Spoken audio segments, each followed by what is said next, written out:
Hello, and welcome back to another exciting episode of Red Dot Forum Camera Talk. As always, I am David Farkas. I'm joined by Josh Lehrer. Good evening, everybody. Over there in the little box. There he is. Yep. We got Jose Rivera producing the show. Hello. Keeping an eye on your questions, keeping us all in frame. Yes. Welcome back. It's been a few weeks. More than It's been a few weeks. We actually had to skip because we had the cold. That's right. David and I both got sick at the same time. So Crazy. First time ever, by the way. That's a little trivia. That's right. So stock that little knowledge away. It's the first time we ever didn't do an episode That's right. because of illness. That's right. That's how resilient we are. We are very resilient, and this was just like literally a 3-day common cold, and here we are. So if we cough, yeah, it's not our fault. It's okay. Okay. Yeah. Anyway, So we're back, and actually there's been a lot of exciting things that have happened, which we'll catch up, but I do want to tell people what this episode is about, because we always forget to do that. So we are talking about a brand new lens that was just announced and released on Thursday. yes. We were going, in full transparency again, we were going to do a different episode tonight. We had a whole nother episode, which you will see next time. Next time. But we were very lucky and fortunate. Big thank you to the team at Leica USA. They were able to, overnight this and get us the lens so that Josh could do his testing. We could get hands-on with it and actually show it to you here on the show. Exciting. So we pulled a little audible, changed the episode. That's right. Sorry for the little mix-up there. If someone was expecting this to You're be, still going to get the summer travel episode. just not right now. Just not right now. It'll still be the summer It will. when we do it. It will. I So we are talking about the brand new Vario-Elmarit-SL 28-70mm f 2.8 ASPH. That is the topic of the conversation tonight. That is correct. So this is following a trend of lightweight, more competitively priced lenses in the SL lineup. We started with the 24-70, then we got the 100-400, which we don't have here, then the 14-24, then the 35 and 50 non-Apo, and then the 70-200, and then the two extenders. So in the last couple of years, we've actually Leica has filled out the lineup really well with, I would say, two very distinct ranges of lens choices, Sure. depending on your requirements for size, weight, performance, budget, speed, et cetera, et cetera. Exactly. It should be re-mentioned. We talk about this a lot. Yes. I'm sure, given the price point, which is, I think, In the US, it's $1,890 for the which is 20-70. pretty low for an SL lens, especially a constant 2.8 aperture zoom in the SL line. So I think a lot of people are saying, it's a kit lens. It's a starter lens. And I think you'll see when we show the performance, that may not be an accurate assessment, because Leica doesn't have entry-level lenses. That's right. All lenses are Leica lenses. There are no, this is not really a Leica lens, or it's not really a pro lens. They don't have that stratification of quality levels that you might see from other brands. If they're going to put their name on a lens, it is going to meet Leica standards in order to do that.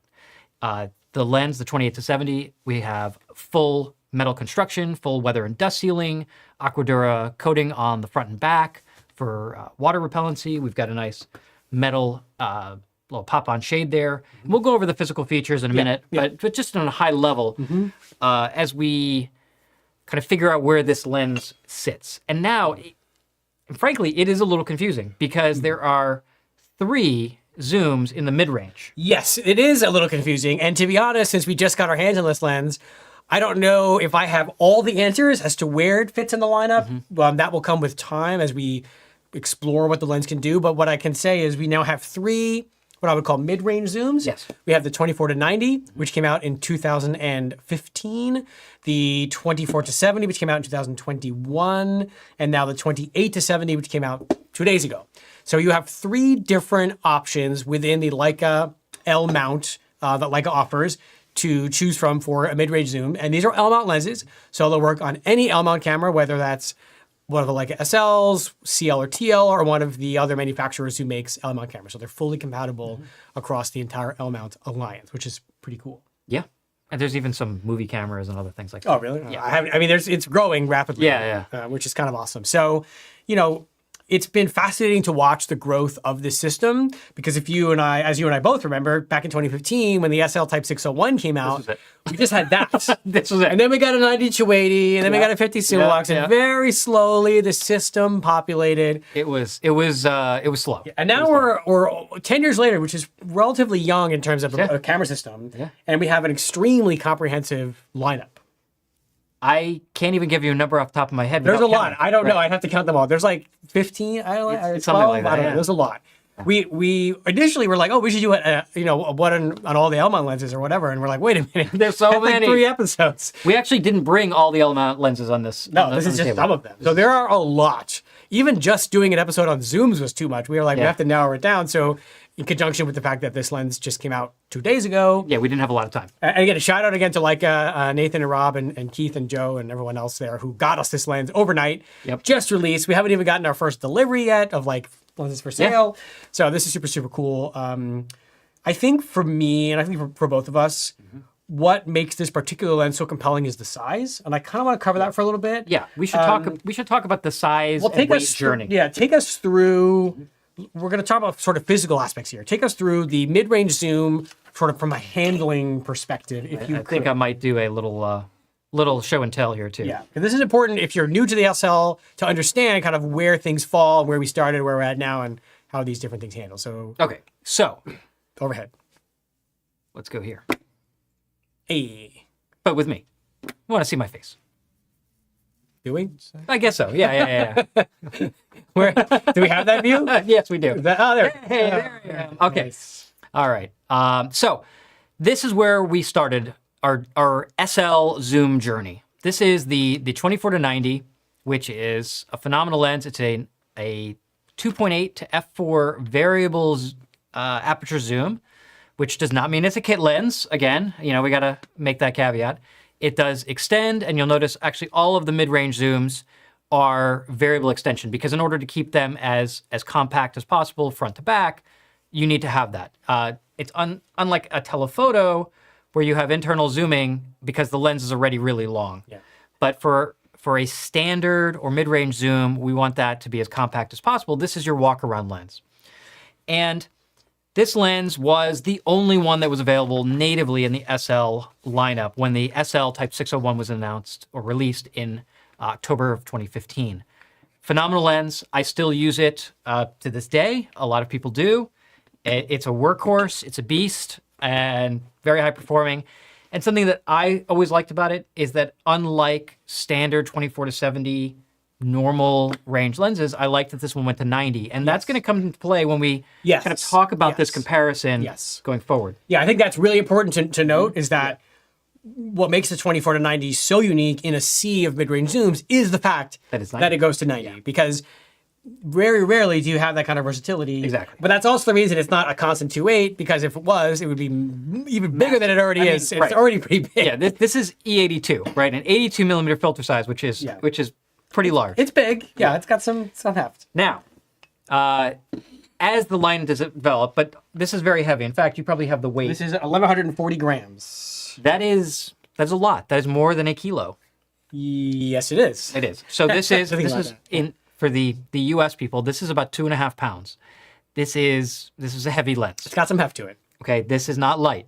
And once you put it on an SL body, it's hefty. You feel it. Well, you do get used to it after a while, but you do.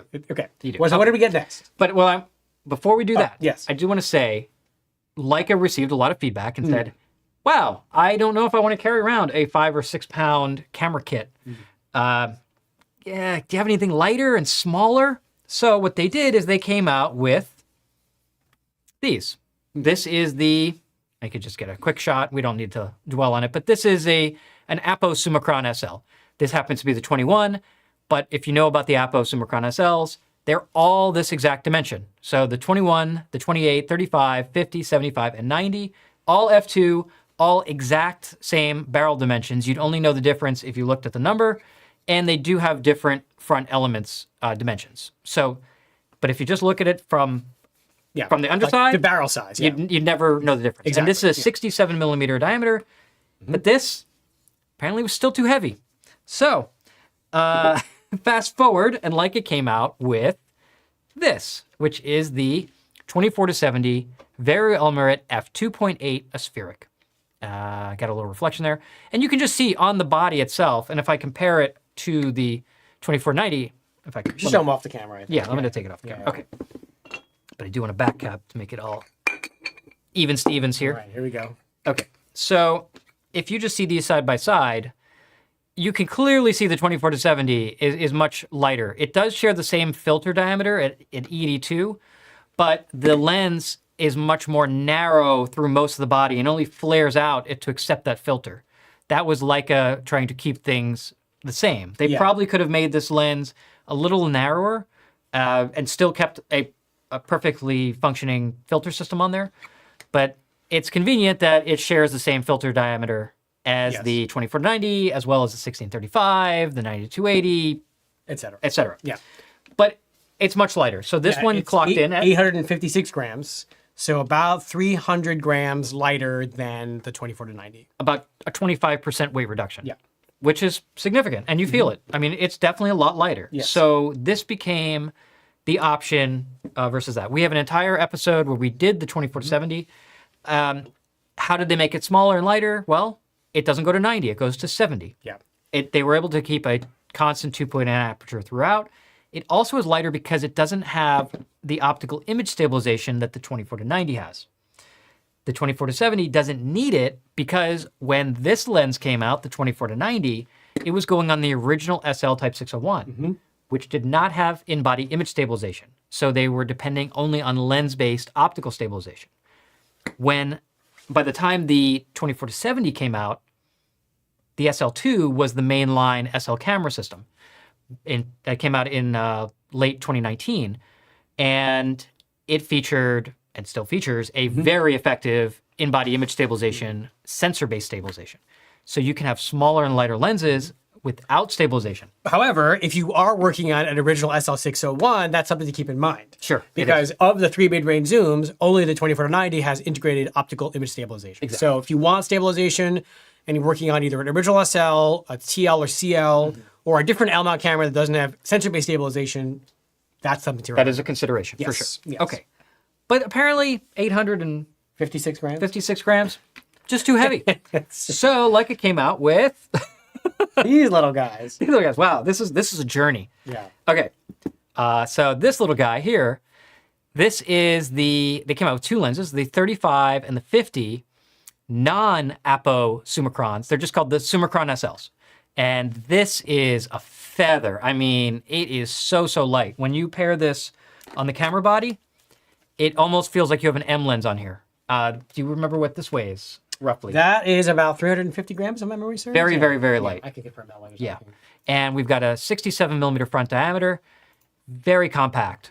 And these lenses are a lot of fun. I know Josh is a big fan of these lenses. This is, 400 grams. I was a little bit off, Okay.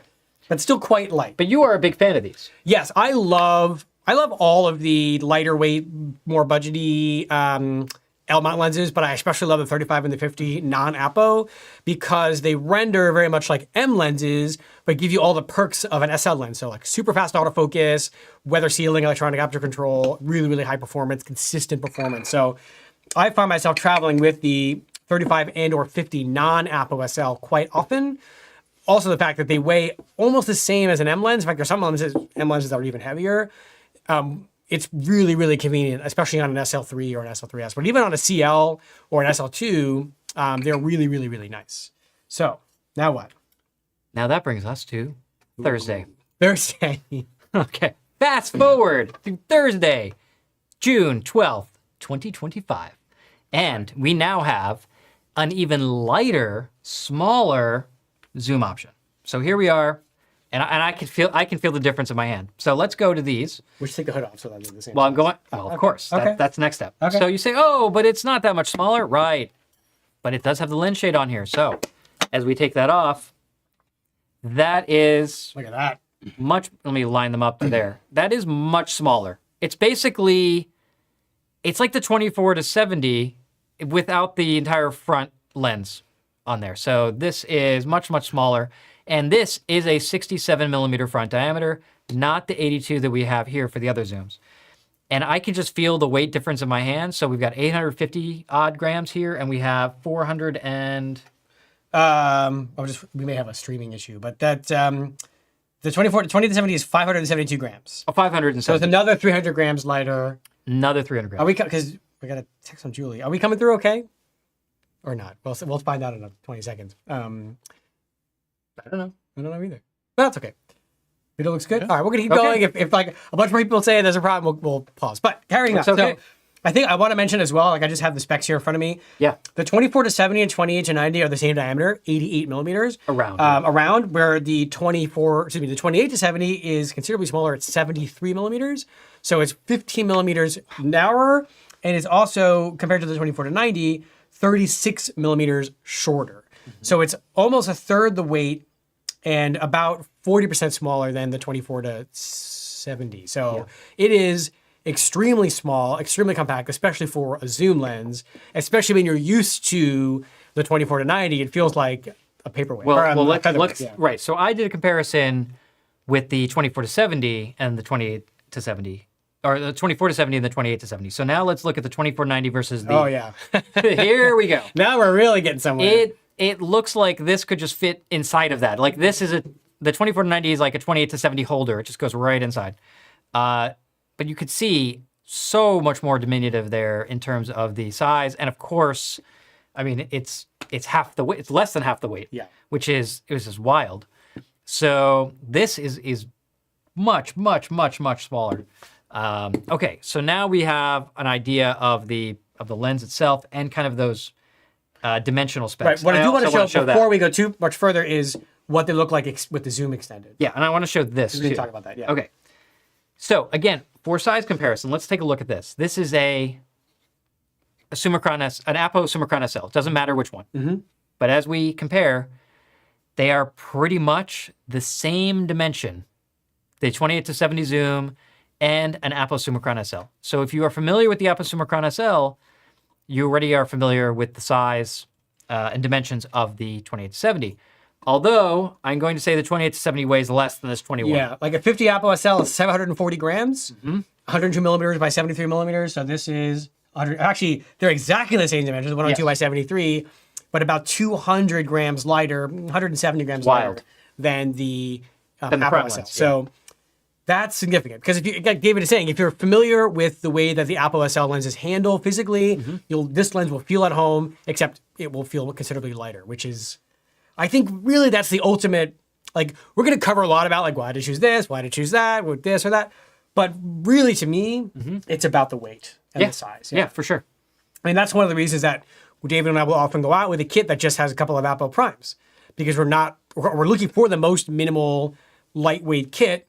Now, this can do the job of 4 prime lenses. 28, 35, 50, I mean, I'm just defining what a zoom 70, is, so that's kind of lame. But you know what I'm saying? Like, it is a really nice way to have full ML integration, full Leica system, without bringing a bunch of lenses, depending on, of course, certain creative and technical objectives. So, sure. What we didn't show, like I was saying, we didn't show the extension, right? So I want to show not just what it looks like. Sure. I'll show... Yeah, just so everybody can see how each lens zooms in and out. I'm going to do this. I'm going to have to do this separately. Okay. Yeah, that's fine. So here's our trusty 24 to 90, and I'm going to zoom this out, and you can see it does extend quite a lot. Yes. Because it is going to 90. Yes. And I can push it in. That's one of the things. Okay. The 24 to 70, going in rapid succession here. 24 to 70 zooms a little less. And it also will be, you can also push it in. Yeah. It's not a bad thing. I'm just saying there's no resistance. Yeah. Okay. Wow, it's so much lighter. The 28 to 70. Yes. And we zoom that out, and it's a lot less. Even in its extended version, it extends less than the other two. Yeah. And the same. I can just easily push it back in. So it has enough drag where if it's pointing up or down, I mean, this is true of all the SL zooms. Yeah. They don't just go in on their own. Right. But they're easy enough to, Exactly. Yeah. Mechanical precision. Nice. I'll also mention that we had a couple questions about country manufacturers. So the 24-90 is the only one of the three manufactured in Germany. The 24-70 and the 28-70 are manufactured in Japan.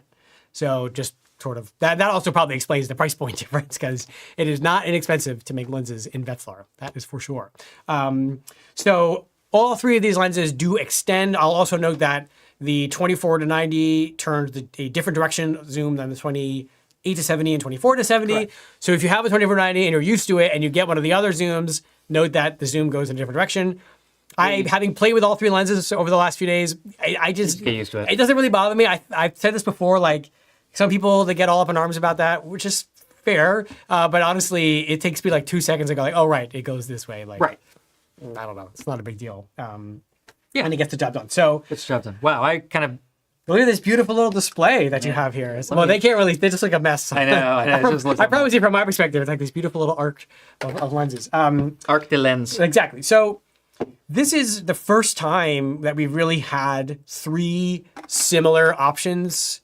I guess thinking of the second time. The first time would be the 50, because you have a 50 Apo SL, 50 non-Apo SL, and a 50 Summilux SL, RIP to that lens, which isn't made. But now we have three mid-range options to choose from. Yes. So before we get into the proofs of performance and the test images, I'm also getting a glitch.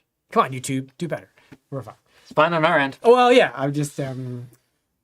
What does it say? No, I'm just like getting a glitch of an ad about to begin. Oh, whatever, it's fine. I think we're okay. Sorry. I think it's a We have YouTube like thing. a lot of like traumatic memories from like power outages and storms, Meteor showers, and alien invasions. internet going out, and all my the gosh. horrible things that have happened over the last 5 years and change.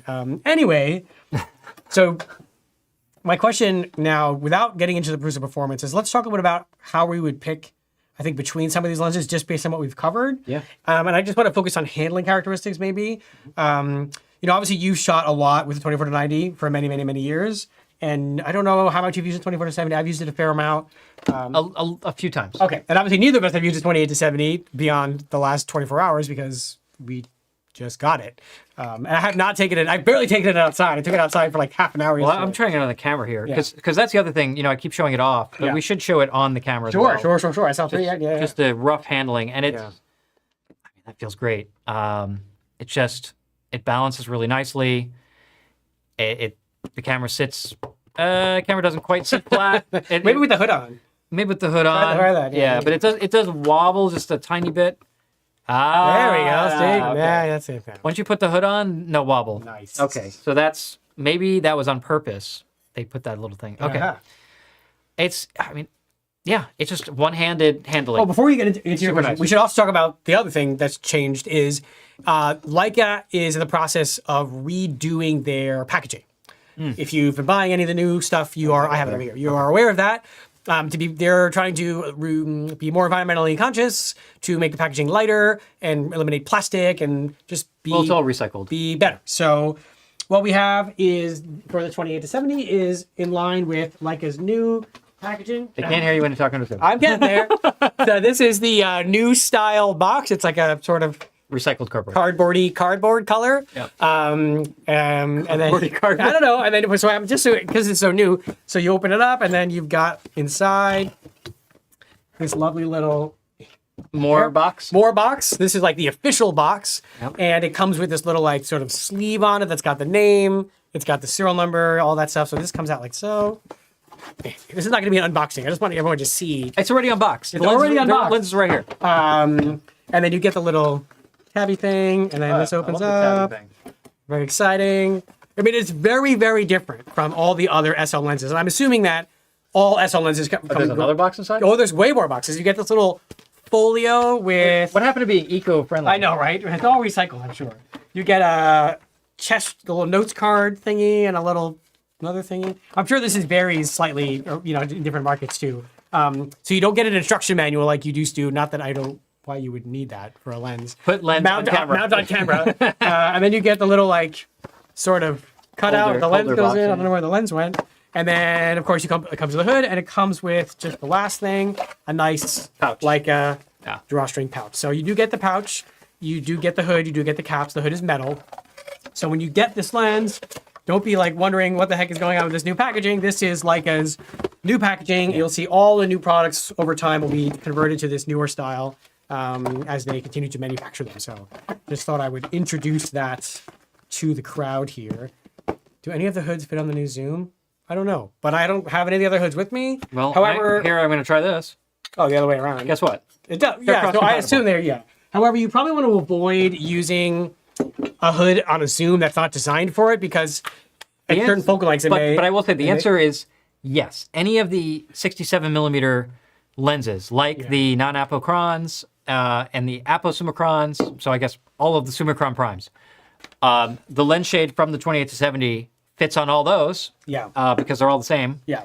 Which means it's the other way around too. Yes, that is a good point. So yes, if you wanted to, but just if you're going to do that, just check for vignetting at all focal lengths. Like go wide open, do some shots with the hood, without the hood, and see if there's any difference. I don't know. I don't usually use hoods. I use polarizers a lot, so I can't say I have any strong feelings about the hood or not. But, you see, David and I are both still falling apart. You started it. Well, I was fighting off a sinus infection for the last week too. So you know what? Y'all have to feel bad for me and send me chocolate and ice cream and gummy bears. Anyway, so be careful what you wish for, Josh. I mean, watch. If I got that, I mean, they know where I work. I like hot sauce. Don't. Only it's got to be dark chocolate. I'm just saying, if they wanted to be a top of any way, no. Right. So where were we? Yes, handling characteristics. To me, again, just sort of coming back to what we're talking about, it's all about the weight and the size. This is what makes the 28 to 70 so appealing. Now, there's two factors to keep in mind before we even talk about photos. Is if you shoot a lot at 24, don't get a 28 to 70. You have to choose between the 24 to 70 and 24 to 90. It's like our Q3 discussion. It's like, okay, well, what's your favorite focal length? 28mm. Okay, so what camera do you want to get? The Q343. Wait, hold on a second. Yes. Wait, you love 28mm, right? Yes, but the Q343 is new. Right. Yeah. But yeah. So I think when we talk about addressing your needs, there's certain let's call it make or break decisions, right? Do you shoot a 24mm? Yes or no? If you don't shoot a 24mm in your general walk around shooting, and again, we've talked about this before, you can go in your Lightroom catalog and you can sort by focal length in the library view. Just select focal length as a metadata view, and you can filter and say, oh wow, so many of my favorite shots are a 24mm, and then you can complain to Leica why there's no 24mm prime lens, please, for any system. What are they doing to us? But it also might indicate that this lens is not ideally for you. If you find, wow, no, actually I shoot most of the things between 28 and 70. Congratulations, you now qualify for this lens. That's right. Or if you really need 90, don't get a 28 to 70 or 24 to 70, get a 24 to 90. Right. Unless, of course, you get a 90 prime or a 90 to 80 or a 70-200 or a 90N lens. Right, and here's where it gets a little murky, right? Yeah. So if you're really trying to keep it as minimal as possible and you say, this is what I want because this is a 28 to 70 on an SL body, and I also forgot to mention this, the SL3 is significantly smaller and lighter than the SL2 and the SL601. Yeah. So they are listening. They are trying to give you what you want, just sometimes with too many options. But if you have a 28 to 70 and you already have a 16 to 35, which in itself is actually a relatively lightweight zoom versus the 24 to 90, right? You have 16 to 35 millimeters. You have 24 to 28, 21, everything on here. So you could do everything you want with two lenses, with the 28 to 70 and the 16 to 35, or the 14 to 24, right? Which is unless you need 25 or 26 millimeters. Right. So the 16 to 35 has overlap. Okay, all the way to 35. The 14 to 24, you just can't shoot at 26 millimeters. Yeah. The other question that we haven't talked about in terms of handling is one thing that is kind of nice about some of these smaller and lighter SL lenses is they actually work pretty well on the CL. There's still a diehard contingent of CL users out there. I know some of them are watching right now. This is my CL, my personal CL. Leica's not making any more CL lenses, so what are your options if you want to get something new and fresh and exciting? Wow. Why not get a 28 to 70? Fire it up. Did you have a battery in there? Yeah, it's fully Why charged. is there an ant under here? Is this a wait? Jose. What is those? Are these cameras for ants? Yeah. And literally, there's like our studios. Yeah. Look at that. It works. Too many crumbs. Yep. It's So this would be what? Oh, whoops! What did you do? Oh. I didn't mount the lens. Oh, good job. Yay! This would be like a 42 to 105 on the CL. So if you want like a longer range zoom for studio work, portrait work, let me see. I think it needs a hand grip. If you had the hand grip, like it handles pretty well now. But I think if you had the hand grip on here, this doesn't feel much heavier than like a 55 135 or a 60 or 35. Where's that 35 Just TL? 35. Yeah. I mean, the 35's got some. Yeah, I mean So this is actually I think a really viable lens for the CL shooter. Let's see the focus. Focus is quick, silent, even in our like pretty dark studio right now. It would be perfectly paired with an 11 to 23. Yeah, this is actually. Yeah, that's nice. I mean, the 18 and 56 CL lens is effective, but not like ultra high quality, and also very slow aperture wise and slow to focus. So if you were looking for an 18 to 56 alternative, especially if you also had an SL body or were maybe thinking about one day getting an SL body, I think 28 to 70 on the CL is actually a really, really viable option. Especially if you have an 11 to 23. Yes. I think 11 to 23, 20 to 70, 55 and 35 is like a perfect combo. Sure. Because the mid-range is always where the CL lenses were lacking because you just have an 18 to 56, which again is fine. It's super small, super light, but it's very slow aperture and relatively slow to focus. This definitely addresses that. And it's really, can you just show overhead view yet or no? I don't think so. Show without the hood so they can just see. I don't know. This is interesting to me. Not bad, right? That's really nice, actually. I don't know. I'm more excited about this. Just as a comparison, you stole my 35 over there. Okay. So this is my 35. I'll take these off just so you can see. Yeah. Remember, this is a full frame, constant aperture 2.8 zoom. This is, an APS crop sensor 35-1.4. So it really, again, highlights just how small the 28 to 70 is. It's not much bigger than the 35 prime, which is my main lens that I use on the CL. So that's a. And what does that one weigh? I don't even remember. I'm gonna look it up while you're putting it. That's a pretty nice. That's a pretty nice setup. I just want our CL shooters to know they are not forgotten. And I think it's also worth noting that it didn't update, didn't have to do anything. It just works, right? It just worked. Yeah. So it's 428 grams. So it's only 150 grams lighter. More than this, yeah. Which is really not bad. And yes, that's the cool part about the Elmarit Alliance is David just popped that lens on his brand new lens that came out 2 days ago on his CL from like 1981 or whatever that camera came out. And it works just fine. No special anything. It People just are going to believe that. Sorry. But let's say I haven't updated firmware on this in years now because there hasn't been updates. Yeah, so it just works. It just works. How cool is that? Very cool. I think we should start talking about pic tours. What do you think?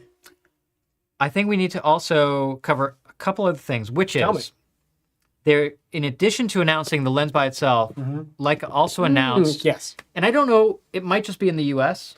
Yeah. So for now, we're only going to we'll say in the U.S. We're going to speak as a U.S.-based Leica store. Yeah. We're going to talk about this. Okay. Yes. So Leica also announced a Vario kit. They're calling it, with the SL3S, which is right here, which we also have a full episode on. You should watch it. We have 2 episodes on the SL3S. We do, because there was a lot to talk about. It's a cool camera.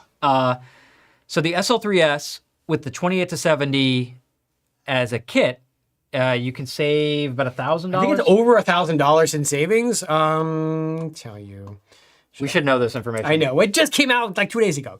SL3S by itself is $56.65. Oh, you could show the view there. Jose, you want to show the computador? Computador. And go. I think Jose needs glasses today. I saw Jose drinking a couple of beers before the show started. So, it's gone. It's gone? Yep. The computer view? Yep. Well, we kind of need that to show images. Yeah. Let's see. Hey. Oh, it was kind of gone. It was kind of gone. Okay. Anyway. It's back. Okay, so for another, I can't do math. Let's see. Here you go. So it's $64.95 minus $56.65. So basically, for $830, you can get the 28 to 70, and with the SL3S. So it's $18.90 by itself. Yeah. And $830. So you save $1,060. Wow. So more than half, more than 50%, if you get it with an SL3S. So if you're looking at an SL3S and you don't have any lenses or you're looking to get a 28 to 70 anyway, get the bundle save yourself $1,060 and put that money towards, I don't know, something else. Another lens. Another Maybe lens. like a 35 non-apo to go with your lightweight kit or something similar. So Jose will drop links in the chat. If There's you already wanna- a link in there Jose will already preemptively have done this. in the description. Well, you could put it in the chat. Too. Yeah, you can put it in the chat if they want to pre-order the 28-70, or because I should mention, which we often neglect, is that we always say this at the end, but we'll say this now. Sure. In case you don't know, us in this room are surviving based on the fact that we are Leica Star Miami. So if you like what we do, whether it's our live streams or David's awesome standalone videos or the things that Colin is doing or whatever, the best way to keep that support going, to literally keep the lights on, is to place your Leica orders with Leica Store Miami. We have tons of cool stuff, new stuff, used stuff, products unique to our store.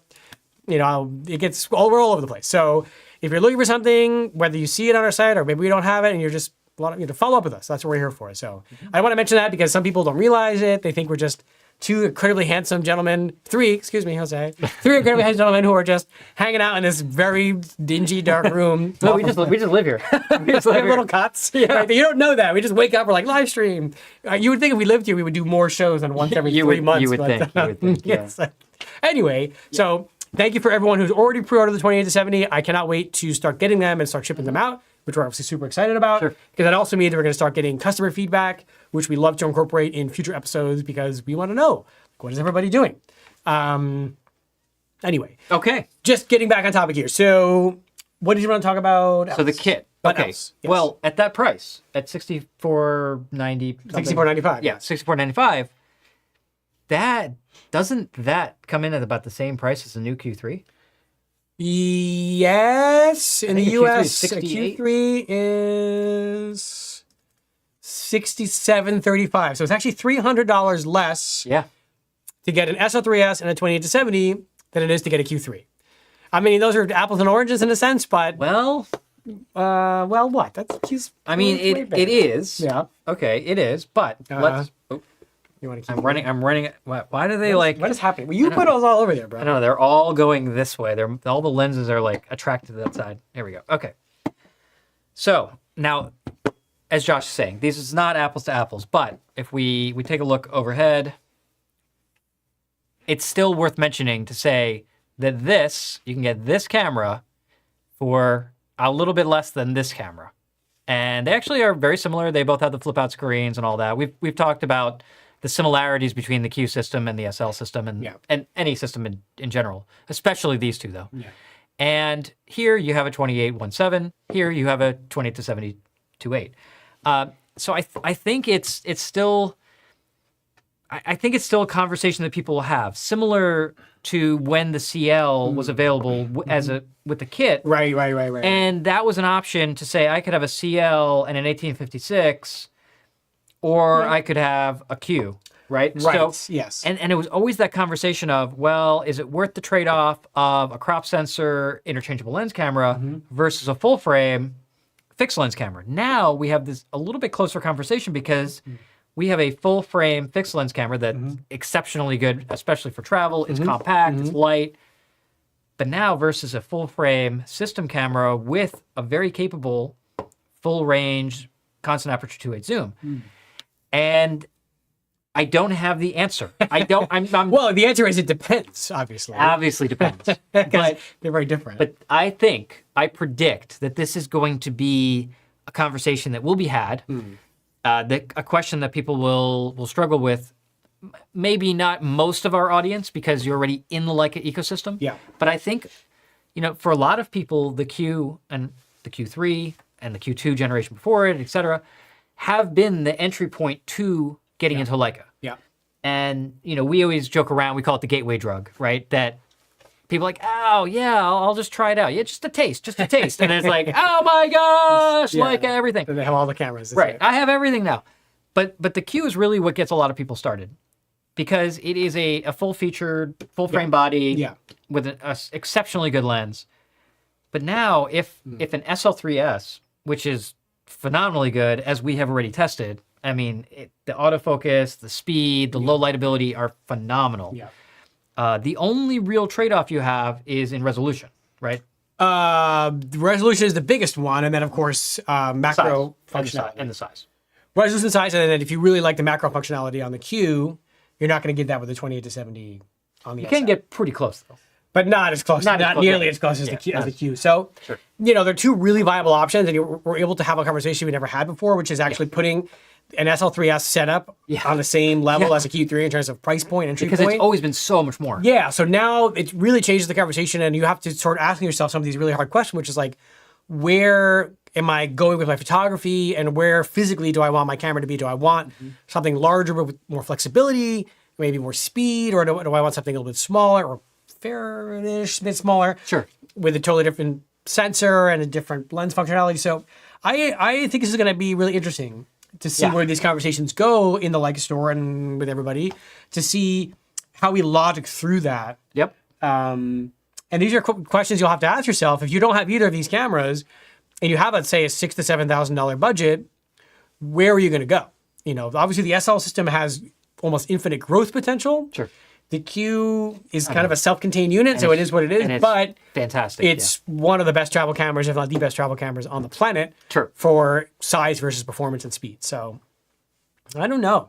We, like I said, this lens came out on Thursday, so we're still. But I'm going to say the out. biggest, if I would say the biggest knock that people have, and the biggest impediment they have against getting into the SL is the size and weight.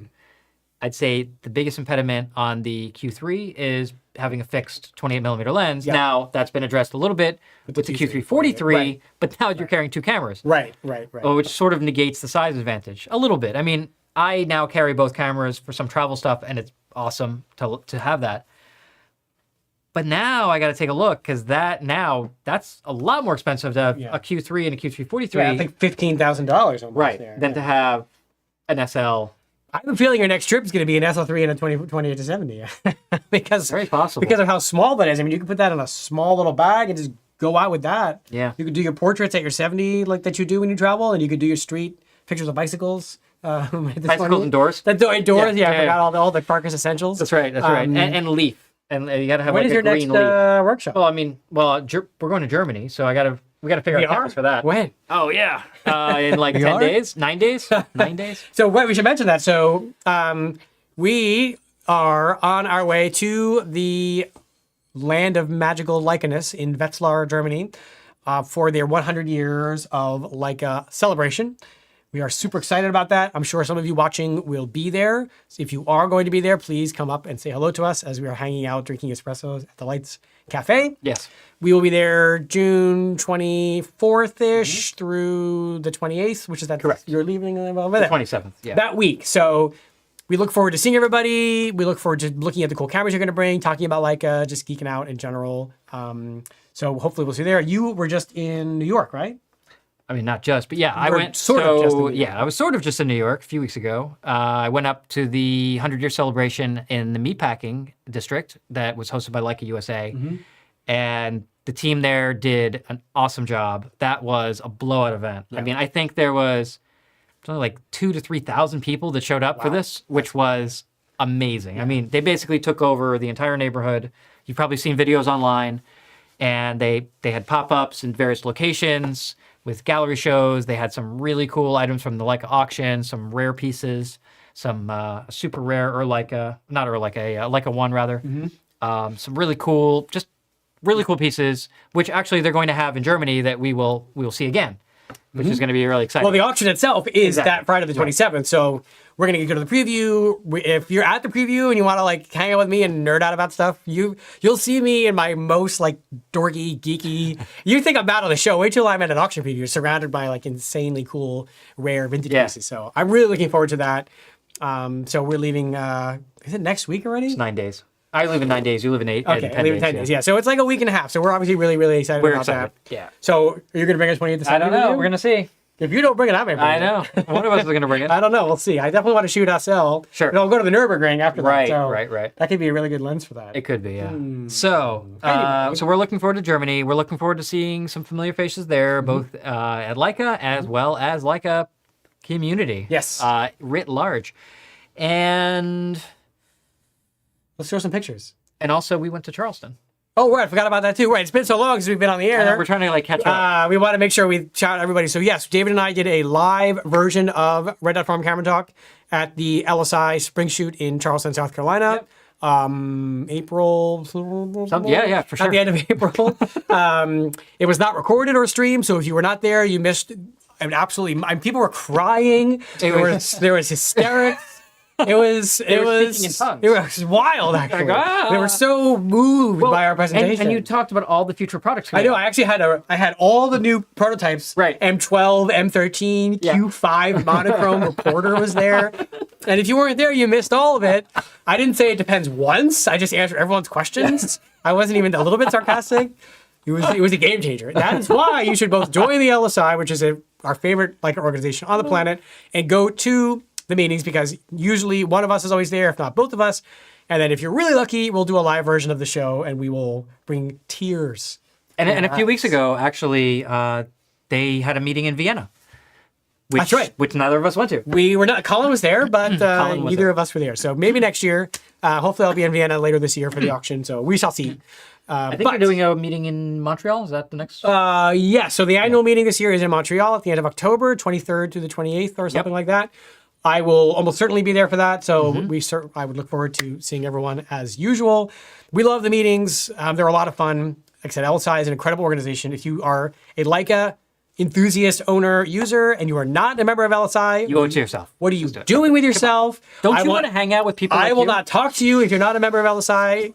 I'll ask you before, like, are you a member? And if you say no, then I'm just going to hang up the phone. That's it. Are you going to wear a members only jacket? Yes.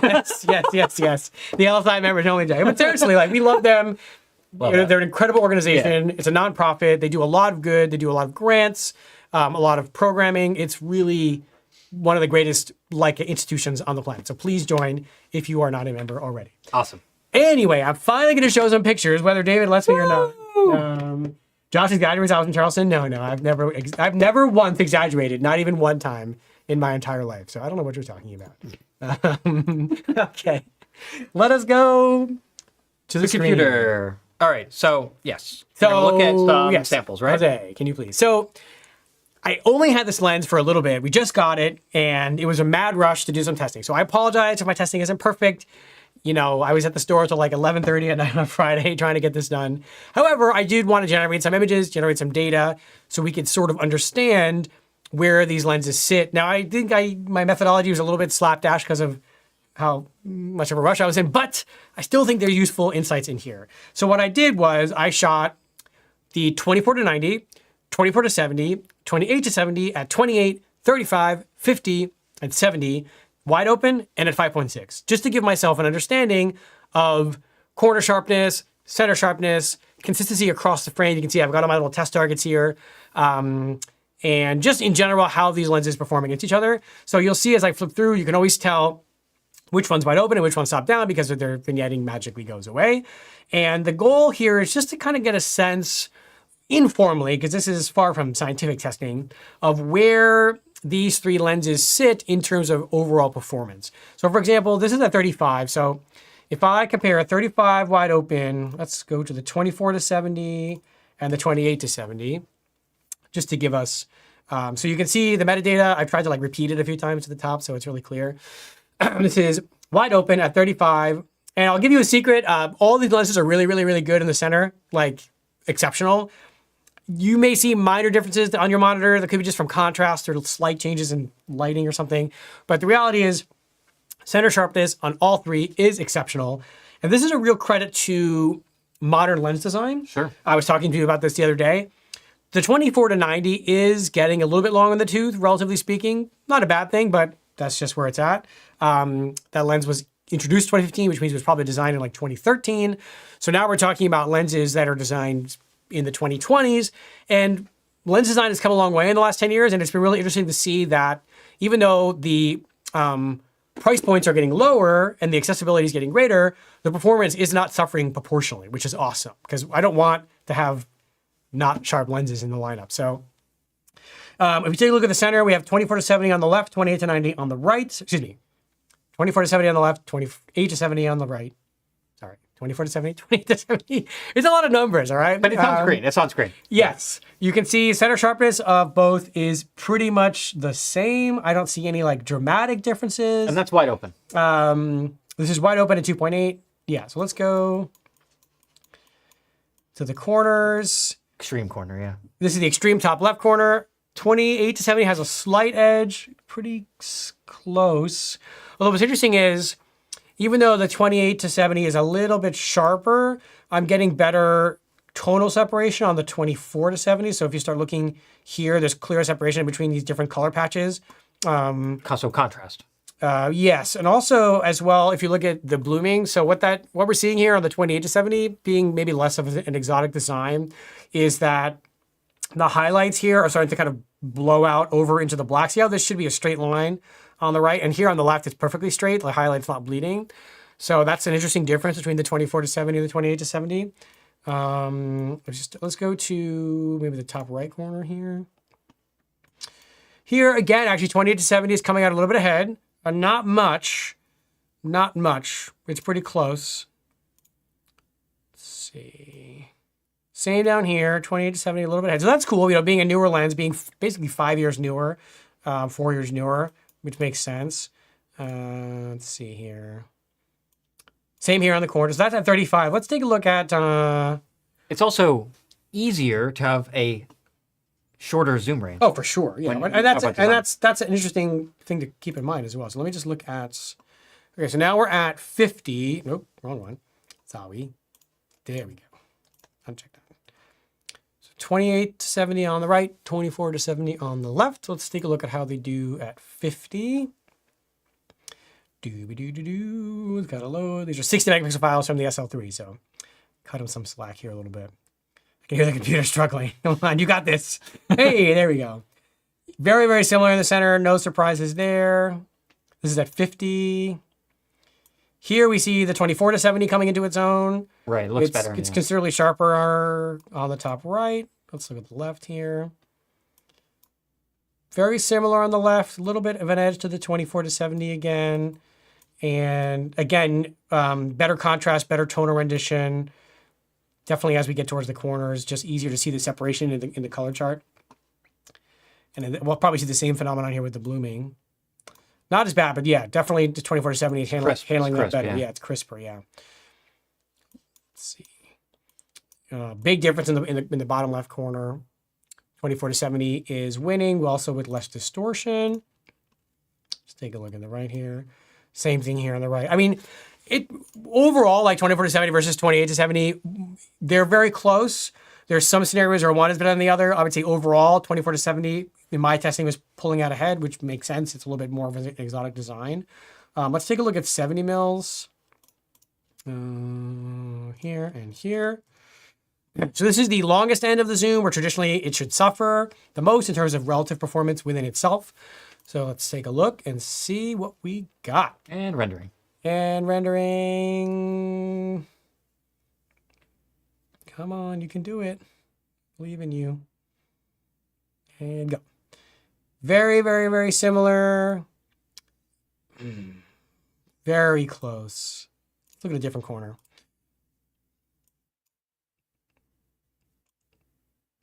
Very similar. Maybe a slight edge to the 28 to 70.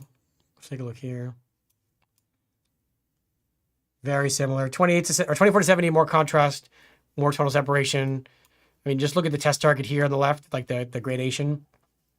Pretty significant. So 24 to 70 overall, higher performance. Very slight. But yes, it's very slight. Let's take a look at where the 24 to 90 comes in. So let's take a look at 24 to 90 at, bear with me here, a lot of images to go through. Here we go. At 35. I feel like that's a focal length that a lot of people are going to be using. Excuse me. Let's see. Okay. So on the left, we've got the 24 to 90 at 35, wide open at 3.2 in this case. On the right, we've got the 28 to 70, the new lens at 2.8, 35 millimeter. Let's take a look at the center. I would expect them both to be exemplary. Let's see. There we go. Oh, yeah. Well, 2490 is coming out ahead here a little bit, but we're splitting hairs. They're both really good. But again, better tonal separation. You can see in the gradation here, even in the center. Look at the tape on the top. The texture. Yeah, the texture is significantly better. Micro contrast is better on the 24 to 90. Yeah. Let's take a look at the corners here. Very, very close, which is impressive for the 28 to 70. Sure. Let's take a look here. 24 to 90 is coming out a little bit ahead, but they're very, very close again. Better, much better tonal separation, better micro contrast. I think the biggest thing that I discovered, and this has held true with all of my 24 to 90 testing, is the 24 to 90 is remarkably consistent. So corner to corner, sort of laterally across the frame at different focal lengths, it really, really, everything is very under control. Whereas the 24 to 70 and the 28 to 70 are not as consistent. I don't know if that's a factor of the design or where it was made or something, but that is definitely something that I've noticed. And we'll talk about use cases, sort of real world in a bit. There's a big difference here. 24 to 90 is coming out ahead. Fascinating. Ooh, I mean, yeah, here you can really see the 24 to 90. You know, it's not just about sharpness too. It's like, it's the way that it's handling the specular highlights, the blooming, the way that it's handling micro contrast, the distortion, the overall consistency across the frame. Let's take a look at 50, and then I'm going to go to some bokeh testing that I did. Let's see. Well, it might be interesting. You have also samples at 5.6, right? I do. We can show that as well. Yeah. I'm just curious to see like how much these clean up. Yeah, in the corners. absolutely. We can do that. So here we have 50 on the left, 24 to 90. On the right, the new 28 to 70. Let's take a look. And wait to render. Give it a second. There. Both exceptional. Same thing we've been seeing already. 24 to 90 is really coming into its own on the top left corner here. It's prime performance at 50 mil. Let's take a look at the top right. Same thing on the top right. It's really, really exemplary at exemplary at 50 millimeters compared to the 28. I mean, you would hope so for the price point, but like I said, it is an older design, so I'm not necessarily expecting the 24 to 90 to demolish newer lenses in this particular environment, but it's certainly showing you why it's still king of the hill. I mean, that's a pretty big difference. That's a big. And again, not just in detail, because sharpness is just one variable that we consider, but micro contrast, like David is talking about, is a really big factor. Tonal rendition, separation. I mean, the 24 to 90 at 50 is phenomenal. Yeah. The way it's handling the roll off, because I'm using studio lights and they're kind of like, you know, the targets are shiny, and I'm not doing this perfectly. So you can see it's really, really handling that extremely well. This is all the same camera, the same settings, same ISO on a tripod. So everything else is pretty well controlled. Let's take a look at maybe at 5.6 you were saying, David? Yeah. Okay. Like how much does the 28 to 70 improve? Yeah, let's take a look. Stop it down. Let's look at, oops. Here we go. Nope. Nope. Still. Sorry, I'm getting there. Gotta be this one. Third time's a charm.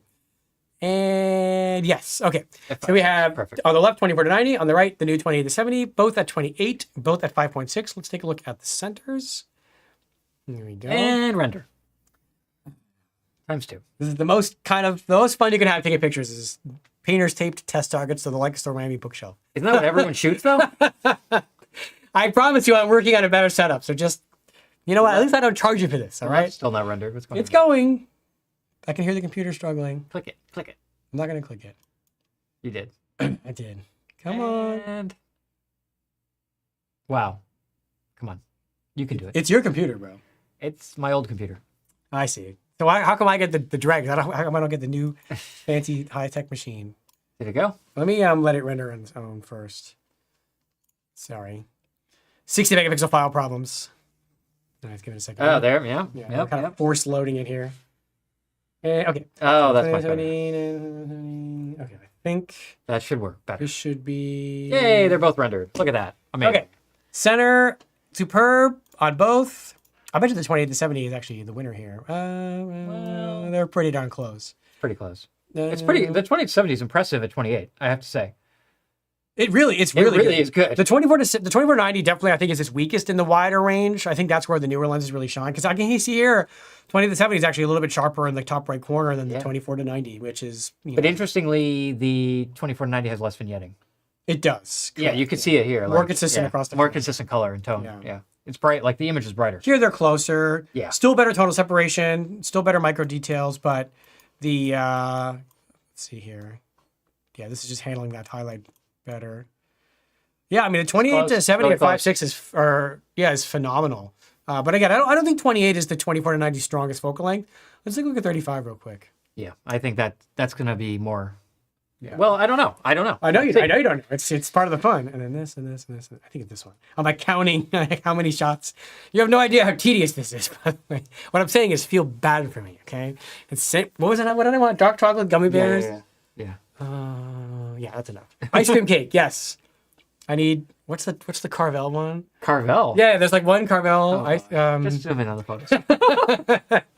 I'm just trying to give the people, they have to know. You know, Yeah. Um, You do like those skinny dipped almonds, though. Oh, I do like those skinny dipped almonds, especially the peanut butter ones. Why are we talking about snacks? I'm so hungry. I don't know. Okay, 24 to 90 on the left as usual, 28 to 70 on the right, both at 35.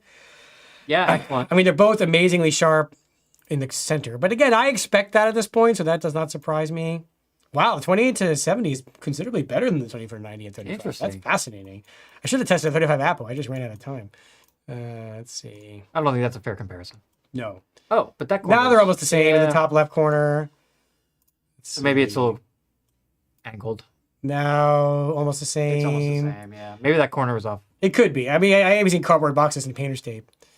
That's really What's close, interesting too. is that as I said before, the 24 to 90 is just so much more consistent across the frame than the other two lenses are. Whereas like one corner will be sharper than the other. This is much more solid, which I find fascinating. But the 28 to 70 stop down is a killer lens. Like I'm really impressed. Let's take a look at how it holding compares its to the 24 to 70 though. Okay. Yeah, here we go. Good job, Leica. Not letting me down. That's what I want to see. Still rendering. It's still rendering. I can hear it. Yeah. Very, very, very close on the top right. The computer will take off. The studio's getting warmer. I can feel it from the exhaust. There you go. That's rendered now. Yeah, I think the 28 to 70 is a little bit better. I think so. It's pretty close, but Yeah, it's close. It's close. oops. Closing buttons. Doing it now. For the $860 this cost you to get it with SL3S, that is a smoking deal. Definitely better on the bottom left. Wow. Impressive. Yeah, it's It's pretty good. That's pretty good. I'm hoping that it's not our 24 to 70 sample. I feel like an idiot if that was the case. Let's take a look at, we haven't really shown much of 70 yet. Okay. I want to show, I think this is what I want to show. Well, that's wide open. Yeah, I do want to show, I haven't shown wide open. Flip those, though. I don't- Because you've been showing 28 I to don't know how 70 to on do the that. right. Oh. I feel like I Oh, no. tried to figure out how to flip them You just once. click on one. Yeah. No, I mean, click on the timeline. Here? Yeah. Uh, There you go. math is hard. Did you get it? Nope. Sure didn't. Doing great. You're doing so good right now. You don't even know. I should have labeled these. All right, fine. Okay. Like I said, the show's free. I don't want to hear. I'm going to stumble around like an idiot for the next 30 seconds until I find what I want. Okay, here we go. One. Well, that's 3.8. Well, that's because it's wide open, yeah.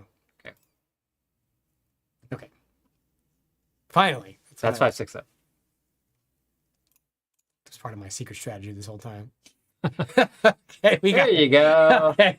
24 to 90 versus the new 28 to 70, wide open for each at 70. All right. That's what I Amazing. want to see. Killing me. And Is it rendered? thinking about it. I don't think it's rendered. No, it's not. Strongly considering rendering. This is the high quality content that our viewers demand. Obviously. We We just can't afford a new computer. That's the problem, you know? It's because people are not buying enough lenses like this on Miami. Come on. see? We need a Mac Studio, M4 in here. Let's go. Let's go. Hang on a second. I'm going to force this thing to load if it's the last thing Yeah. I do. So, There we go. Having a good Jose, time. while Josh is all doing that stuff, how's the chat going? Because obviously we're looking at this. We're not looking at the chat. Yeah, some questions in the chat. Well, I finally got this to load. So let me show this, then I'm going to stop, yeah. and then we'll do some questions, and then we'll show some Bokeh and real world. Yeah. Some real world But images. after the test targets, let's take some questions, and yes, then we'll go back that's to what I'm that. saying, yeah. Okay. Here's 70, very, very good in the center, wide open on both. Let's take a look at the corners. 24 to 90 really Wow. comes into its own past 35. Yeah. It is killer at 70. Killer at 50 and 70. Yeah. Yeah. Let's see. Yeah, it's really, really It's really good. Really, really, really good. So What do you expect? yeah, that's what I would expect. Interesting. And that's wide open. This is wide open. Yeah. It's 3.8 on the 24-70. So, okay, let's go back and do some questions before I get even deeper into the weeds than we already are. And I'm also going to hydrate Gotta hydrate. since I'm full on a pad over here. Hang on, we're all raspy. All right, Jose. Zephyr Hills, sponsor me. Okay. Let's see. Good old Florida water. Oh, wait, there we go. Yeah, I mean, a lot of the questions just revolve around, should I trade my 24-70 for this? I think we'll get to that. Yeah, after we show the next set of images, we will talk about Where each lens sits and what you should do, in our opinion, depending on what you have. Strategy-wise, yeah. Any questions that aren't, related to that. yes. Yeah, or with the art 35-70 also we got. Well, I can answer that question. Well, ask that question so that I can answer it, because I can't answer Oh no. Yes. I'm gonna hide over here. Go ahead. Wonder how this would compare to the world's best zoom, the 35-70 2.8 Vario-Elmarit-R. I'm so glad you asked that question. So, for those who don't know, there is a legendary lens in the R lineup called the 35-70, or the Vario-Elmarit-R 35-70 f2.8. Very, very low production, very exotic. Some people say 200. Some people say there's 1500. a couple hundred. It's very, very, very rare. Without getting into too much R lens stuff, it is known for its exceptional performance. Yes. Recently, I had the chance to test one against the 24-70, which I just was curious to see how, and the 24-90. This is before the 20-70 came out. And what I learned was it is not as good as the 24-90, but it is pretty much as good as the 24-70, which is crazy because that lens is 30 years old. Yeah. 30-year-old zoom lens for an old system that doesn't even exist anymore. The fact that it can compete with a modern, extremely high performance zoom lens is mind blowing. So if you're looking just for the best zoom lens for your SL, don't spend $10,000+ on a 35-70, obviously. But Josh, what about the 28-90 R lens? That I didn't throw that one in there. That's also extremely high. I only have so many R lenses I have access to. But what I'll tell you is the 35-70 punches way above its weight and works really well on a 60 megapixel camera for a lens designed in the 90s. It also has a cool macro mode. And it does, but it's nowhere near as good as a 24-90 or a 28 or a 24-70, and by therefore a 28-70. Yeah. So, not a replacement for one of those. It's a great investment piece. It's a great conversation piece. It's a great collecting piece. If you have an R camera, super, super cool. If you have an M camera, cool, but it's not going to take the place in terms of performance of any of the SL Vario lenses. So, wowie. Okay. What else? Okay. Let's see. Why do the zooms differ in the direction that the zoom ring rotates? I think it's just because they're manufactured in Japan, and Leica obviously it doesn't have a factory in Japan, so they're working with a partner like they do for many things, and that's the direction the lens goes in. Yeah. Like I said, you get used to it pretty fast. It's not, doesn't really, I don't know. It's just not a big deal to me. I don't know. Why do they drive on the left in the UK? Is that your analogy you're going to use? Okay. When do you expect this lens? I have already pre-ordered it. Yeah, for sure. Depends when you're watching If this. you've watched it, yeah, right. If you're watching us in 2 years, it's in stock. Go on Leica.com and order it. If you're watching us live, then it's not in stock. It came out 2 days ago, and we had to struggle just to get a test sample in time for me to do a rushed painter's tape and cardboard box filled test. I mean, you don't know the kind of blackmail that we had to pull to get, Oh, we're not supposed to talk about that. Oh, dude. right. I mean, they were just nice out of the kindness of their hearts. So yeah, like any new product, it'll be hard to get for a bit, but I'm reasonably confident that It'll clear up fast. yeah, it'll clear up. So if you want one, pre-order it from us. We'll get it to you, hook you up, get a bundle, get the lens for $800. That's insane. Yeah, that's insane. really okay. But we're jumping the gun. Yes. Okay. Any other questions, Jose? Everything else is literally comparisons and like That's fine. 24-90, 24-70. Okay. Yeah. All right. So let me. Let's get into the Bokeh testing. Let's show that. Okay, so let's go back to the old Computron. I wandered a grand total of 50 feet from the front of the Leica store to grab a couple of Bokeh photos. Unfortunately, Christmas lights aren't up, but I did get some stuff. So I am just trying to demonstrate the difference in Bokeh here. This is not a sharpness test or anything else. This is just kind of playing with the lenses at 60 millimeters, wide open at 5.6, although we're just going to focus on the wide open stuff for now, just to understand the characteristics of the bokeh of each. So this, I'm just going to kind of go through them real quick so you can sort of see. This is the 24 to 90. Again, these are all at 60 millimeters, wide open. 24 to 90, 24 to 70, 28 to 70. And obviously, like, ignore minor framing differences. I am trying to get a zoom lens, and also people are moving. But anyway, you can sort of get a quick sense of the differences. But let's take a closer look. Let's take a look at the 2.8 zooms first. So on the left, we have the 24 to 70, wide open at 2.8. On the right, we have the 28 to 70. And at first glance, they look pretty similar. If you start to look at things a little bit closer, you'll start to see where the differences are. Let's give it a second to load, and then you will see. Here we go. I think we're loaded, right? Yeah. Looks like it. So the sort of bokeh shapes on the 24 to 70 are more controlled, more constrained, more round. 28 to 70 is a little bit more smeared, a little more like cinematic, if David was going to use his favorite word. Sure, sure. You can see if we go down, this thing's a little bit more crisp. They're not as sort of, again, smeared. They're not. I'm not. These words sound positive or negative. They're not. I'm just assessing what I'm seeing. Bokeh is a very subjective thing. Yeah, I think the 24 to 70 bokeh is a little more pleasing to me because it's a little more round, a little more coherent or cohesive. 20 to 70, different look, not dramatically different, of course, but it is a different look. Let's see here. These are a little bit more clearly defined, which some people like, some people won't. Let me go here towards the edge. Let's see, here we go. Yeah, so these are getting a little more similar towards the edge. Still a little better control here. You can see this line is a little bit crisper. Interesting. Yeah, I think the 24 to 70, the bokeh is a little more traditional, a little more what we're used to from a 2.8 lens from Leica. If you're doing a lot of portrait work, I think 24 to 70 is going to be better for that if there's going to be stuff in the background. Let's see here. Again, this is not it's hard to focus on a dark tree, but so don't ignore the differences in focus. But Pretty close. they're pretty close, yeah. Just looking at, you can see a little bit of chromatic aberration here, which we're not getting on the 24 to 70, which is, I mean, that's easy to remove, but that's an interesting thing to note. Here you can see it as well, a little bit of chromatic aberration here, which we're not getting, a little bit just better control. This is like a neon sign. And this is a very tricky situation for these lenses to operate in because we're talking about lights pointing right at the camera, very bright, very relatively close. It's definitely interesting to see how the layering effect is different between these two because this is just not controlling the brighter areas quite as nicely, in my opinion. Again, it's very subjective. Let's see here.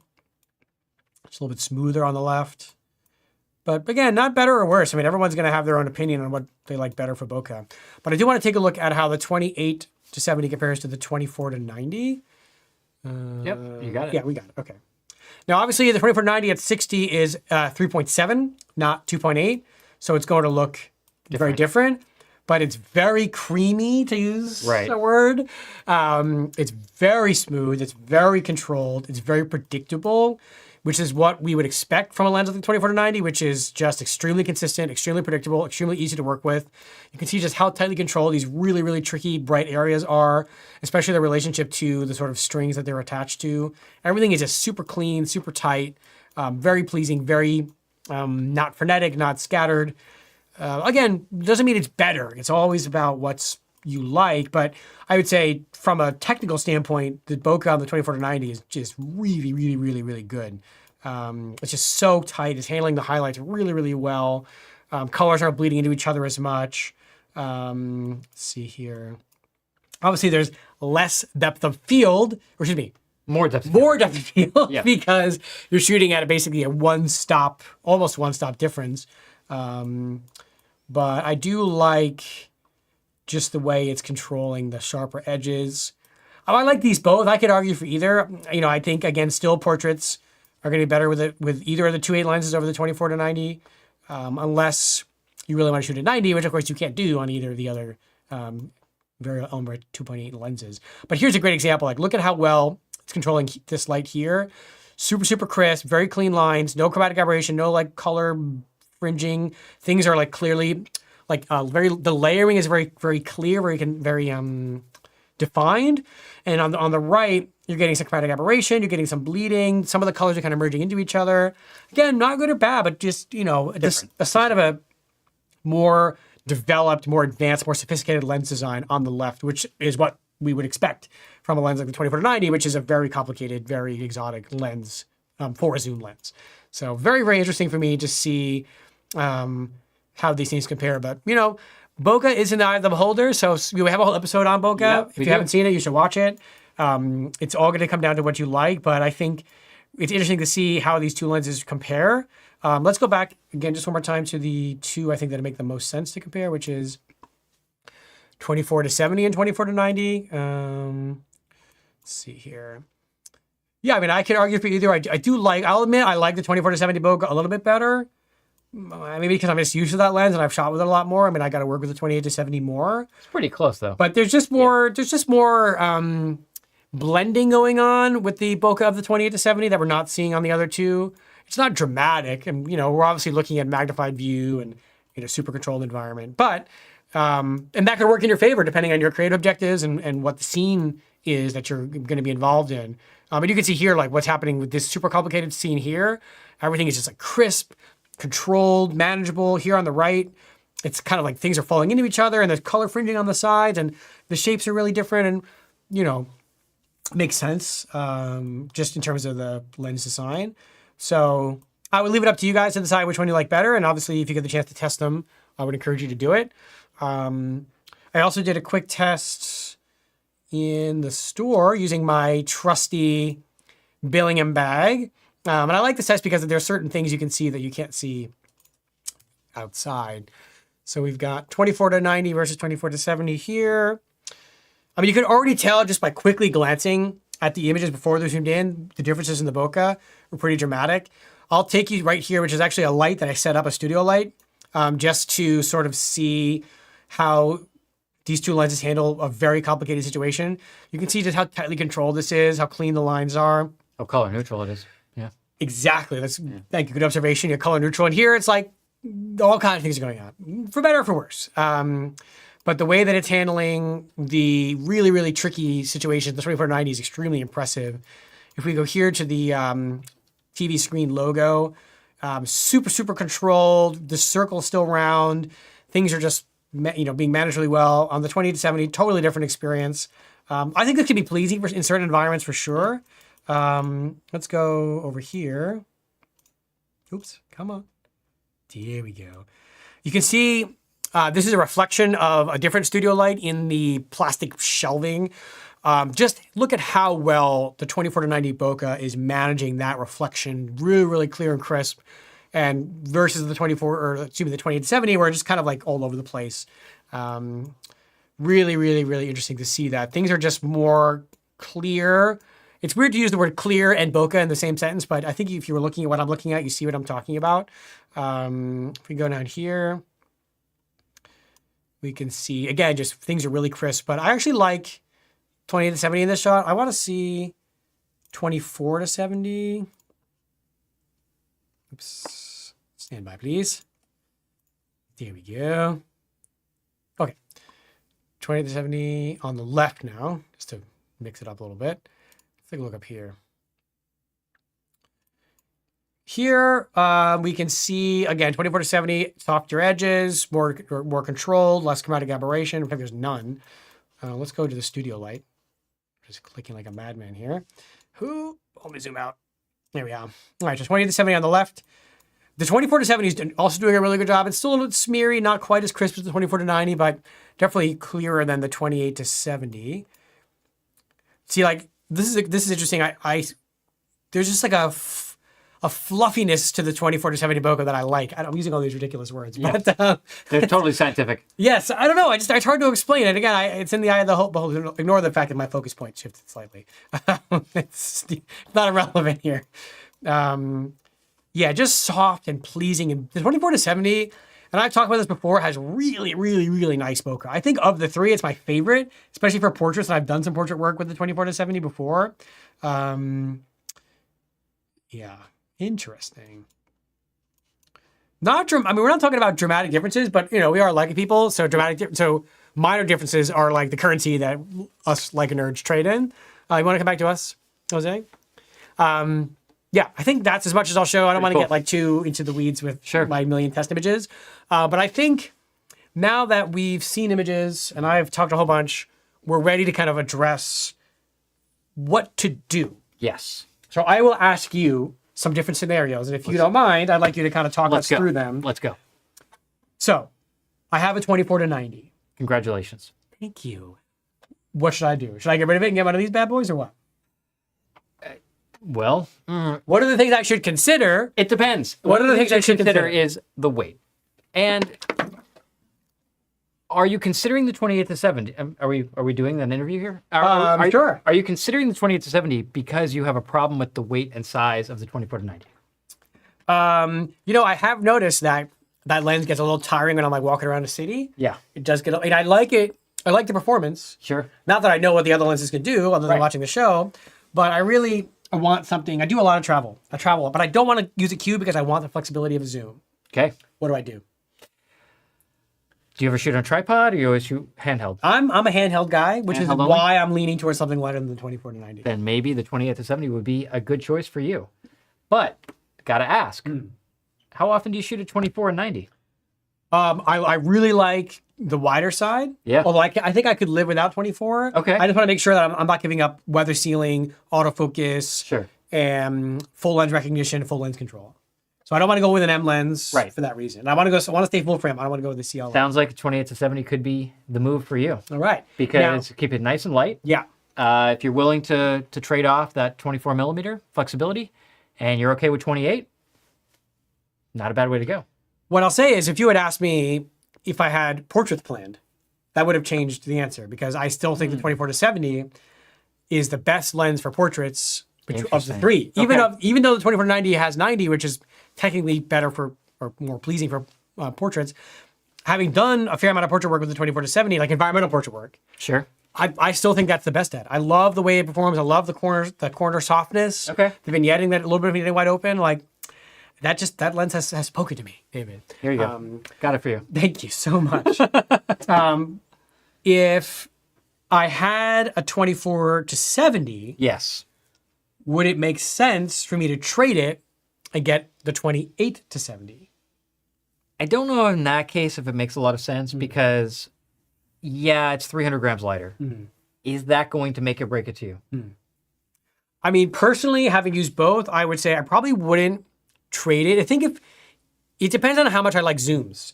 For example, if I had a 24 to 90 and I loved it and I love the flexibility, I would probably just add a 28 to 70 to my kit, given the relatively low price point compared to the other lenses. I think it would be nice to have that option. So when I'm going to Iceland and I want to do landscape with a zoom, I bring my 24 to 90. Yep. And when I'm walking around the streets of Miami or New York City and I want the zoom flexibility, I'll get my 28 to 70 because that weight savings is significant. I would say this, and let's say I have a 24 to 90 user, right? I am a 24 to 90 user, and in the past, let's say I'm going to New York City or something like that. It's a conversation to say, okay, with myself generally, am I willing to carry around an SL3 and a 24 to 90 all day, walking 20,000 steps? I don't know if I am, right? And also, am I wearing nice clothes? And I'm gonna do I have to carry a big bag, Right. or do I just want to go out with a camera? And that's generally where I end up and saying, I'll just take a cue with me, right? Fair enough. Yeah. But then I say, oh, but I'm going to, and it doesn't have to be New York; it could be wherever. Yeah. I'm going to Paris. I'm going here. Am I going to miss the focal length flexibility by only going with the cue? And, it's a good exercise. It's good to kind of limit yourself and focus on what you can do. But it's awfully tempting to say, wow, now I can get a 28 to 70 Yeah. to supplement my existing landscape kit. Because the truth is, when I go out shooting landscape, I've got, the trinity of lenses. I've got 1635, 2490, 90 to 280. These are not light lenses. Right. I've got a backpack. It's sitting in the other room there. I brought all the stuff in there. That's right. And the difference of a few hundred grams, not a big deal, right? Right. But if I'm going to be walking around all day, no bag, then this hanging on my shoulder, it's not significantly bigger or heavier than going with a cue, or in my case, two cues, we forgot to talk about something else important. Yeah. If I may interrupt you, which Sure. is focusing. Autofocusing. Yeah, it has autofocus. All right, moving on. No, I apologize. I forgot to mention this. So the other, The focus one speed. of the other huge differences between these three lenses that I have not talked about yet Yes. is autofocus performance. Yes. So I did some testing, which I have on my cellular device. Here we go. So what I did was tested how each lens performs acquiring a static subject. And what I do is I start at infinity. I tested a bunch at infinity. Then I start at minimum. So basically what I'm doing is I'm racking to infinity and then focusing, and I have a little machine. It's basically just a stopwatch that connects to the shutter. And then I can time how long it takes to go from infinity to in focus and from minimum to in focus. And what I do is I do that test a bunch of times at 50 millimeters, and then I average it out, and each lens will get a total score that essentially tells you its static subject focus acquisition speed. So for reference, even though the score is arbitrary, relative to itself, comparatively is very useful. So a lower number is better. So starting at the highest, we have the 24-70, which is a 63.6. 24-90, 54.2, 28-70, 42.8. So what that basically means is the 28-70, 42.8 Fastest. Yeah. focuses 25% faster than the 24-90 and almost 50% faster than the 24-70 static acquisition. I can't really test tracking because I have no consistent way to do that yet. That's pretty wild. But the 28-70 autofocus is crazy fast. The 24-70 has been the speed king for the zooms for a long time. It is faster than the 24-70. The 24-90 has been the speed king. 24-70 has always been the second. Yep. But now the 28-70 is the new speed king because it is even faster than the 24-90, which is always insanely fast. Sure. So another question that we haven't talked about, or I'm kind of answering a question, is if focus speed Say for is street photography. for street photography, which also works well for a lightweight lens. Which also works remarkably well with the autofocus system on the SL3S. Yes, by like- the way. The 28-70 on an SL3S for street photography with that crazy fast autofocus is a dream combination. Really. I mean, that's awesome. That's something that. So I just wanted to make sure we covered that because I would have Yeah. been annoyed if I did all that testing and Thank didn't you for bringing that up. about it. But before we do our own scenarios, Jose, what are some of the questions that we did get that we can try to answer when it comes to like what are the other or this and that comparisons? Yeah. All right. So we have the first one here. Is this modesty price lens and the images it produces of genuine Leica quality? Yeah. I mean, I think we demonstrated that it actually, in some scenarios, supersedes even the 24-90, which is 3 times the price. So, yeah. Amazing, yeah. That's a testament to a modern lens design and really Leica's commitment to making sure that even their less expensive lenses are still performing in line on a 60 megapixel sensor. Yeah. Yeah. I mean, you touched on this as well, but is the new 28-70 a worth it replacement for my 24-70 as a lightweight travel lens? That's we were kind of in the middle of that. So yes, it's 300 grams lighter. It's a little bit shorter. It's a little smaller. I mean, yeah, it's a great travel lens. But I think that when we have the conversation of, let's say you have a 24-70, should you get a 28-70? Are you willing to give up that, again, that 4 millimeters? It's much more apples to apples, right? Because the 24-70 and the 28-70 are both 2.8 constant aperture lenses. Right. The 24-70 is already lighter and smaller than the 24-90. You already have you have this similar focal length range except for the short end. So are you willing to limit yourself to 28 versus 24 for that 300 grams? I think performance-wise, the 24-70 scores some wins. The 28-70 scores some wins. Yeah. We saw the Bokeh is close. Personal preference. Josh likes the Bokeh on the 24-70. Yeah. Some people might look at that and be like, no, I like the smoothness of the 28-70. Which is great. That's why we have options. And it's like, I love that. We can tell you this is sharper than this one. This has more micro contrast than this one. This has less vignetting. But when it comes to Bokeh, it's like, well, cinematic and smeary and dreamy and creamy and whatever other nonsense words I use. nervous and calm and whatever. Yeah, I mean, it's very subjective. But it's Bokeh also is fun. very, very subjective. It's fun Yeah. to dive into that because it makes the challenge and opportunity of choosing a lens for a given task a fascinating endeavor. Sure. And that's why testing and getting to know your equipment is so important, because depending on the environment you're going to be in, or the subject matter at hand, or the requirements of the job, if you're working professionally, that's going to determine what lens you pick, even if you're just picking between these three. Let's say you have all three, or you could rent any of them. Yeah. I mean, I would say that, especially with Josh's autofocus numbers, you would go from the slowest, relatively speaking. It's not slow. It's just the slowest, but it's still fast. Right. Yeah. The slowest autofocusing lens to the fastest autofocusing lens, from the 24-70 to the 28-70.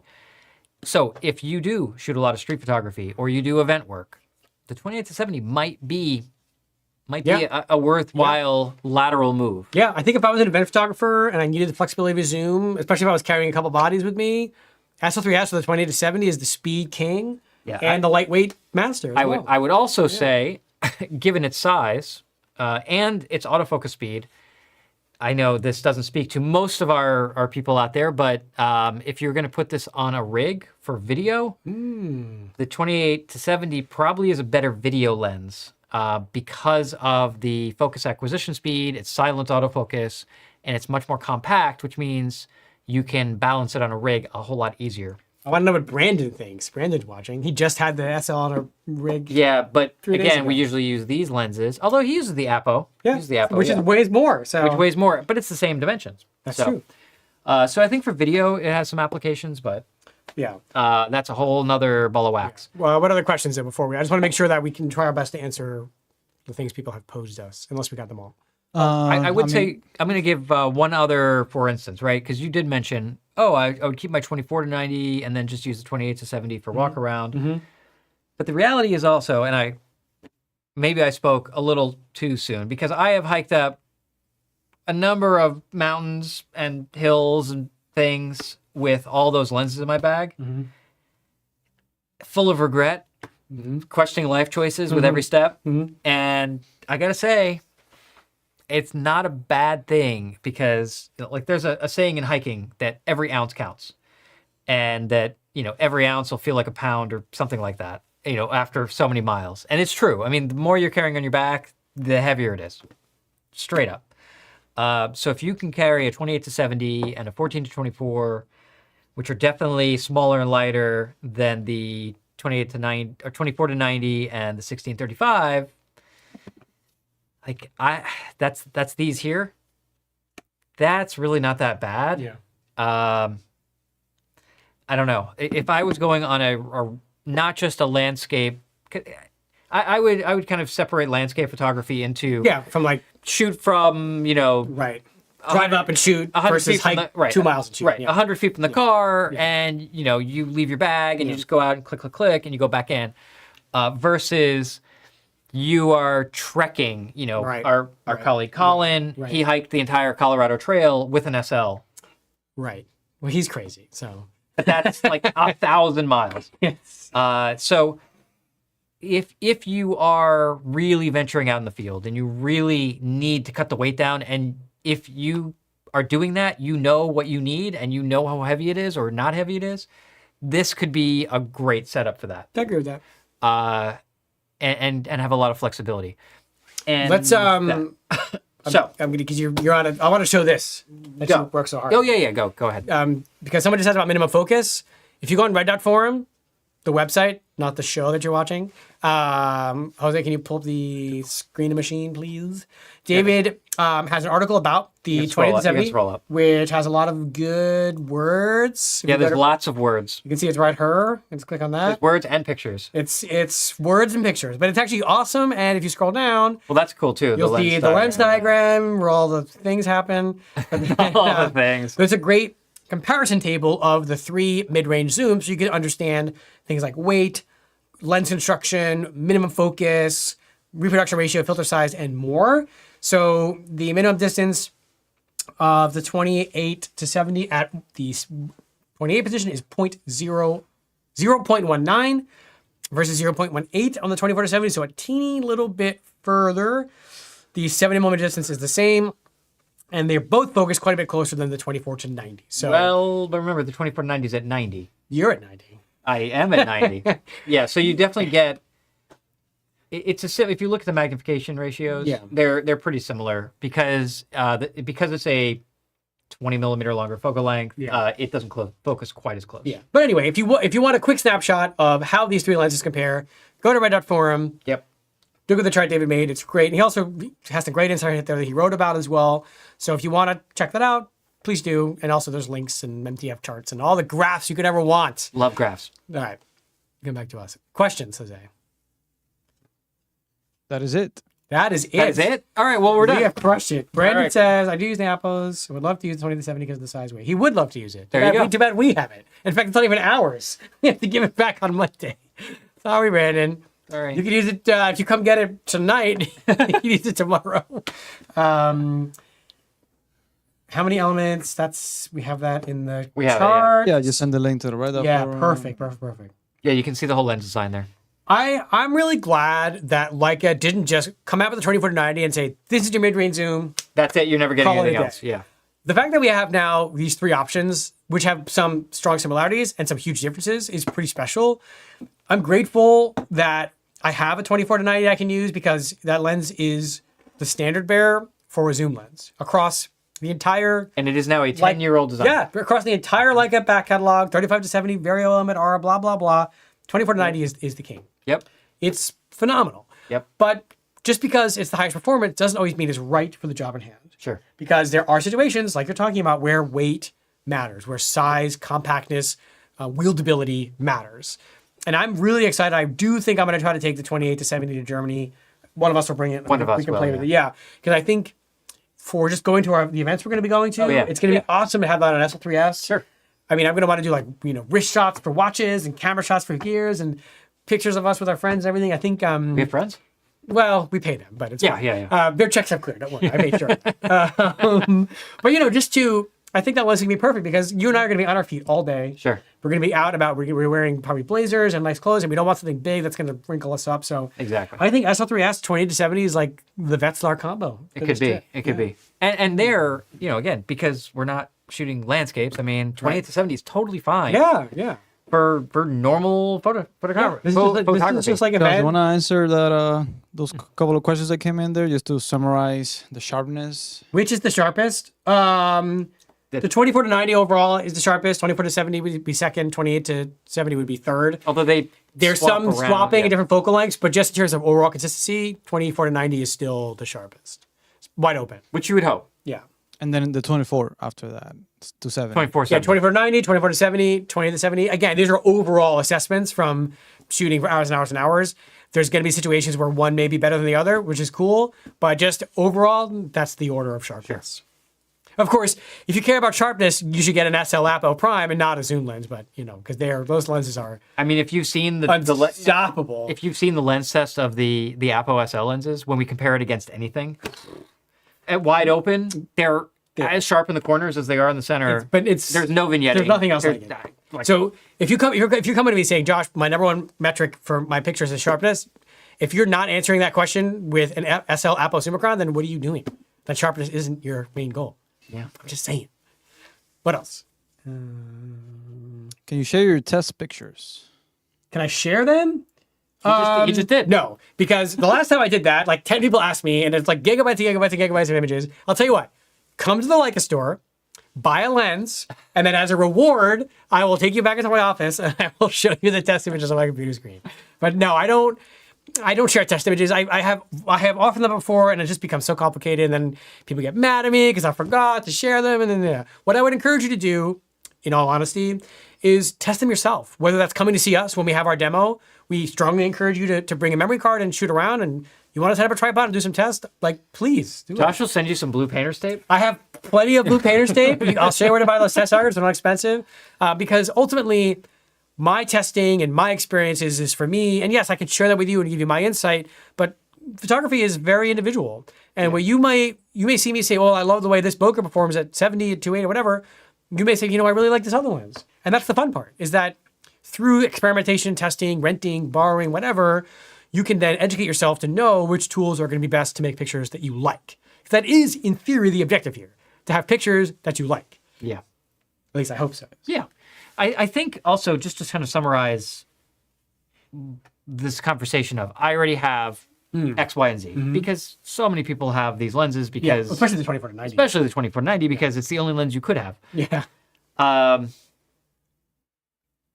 mean, certainly, again, thinking for myself, thinking for you, I think we've come to the conclusion, that it's not an or lens, that it's an and lens. And the other thing is, I'm going to put this out there, and I know it's whatever. It could be taken the wrong way, but I'm just going to say.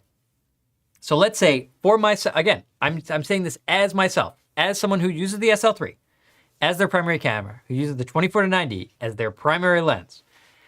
I would seriously consider, personally, that SL3S Vario kit for two reasons. It gives me two things that I don't have now that I am looking for, which is an astrophotography camera in the SL3S, a higher-end video camera that I'm phasing out SL2Ss for that, same with the Astro, and bringing everything in line with the SL3 generation. And it also gives me a really lightweight lens for, say, going hiking with my family where I have to carry food and water and whatever, and I want a camera.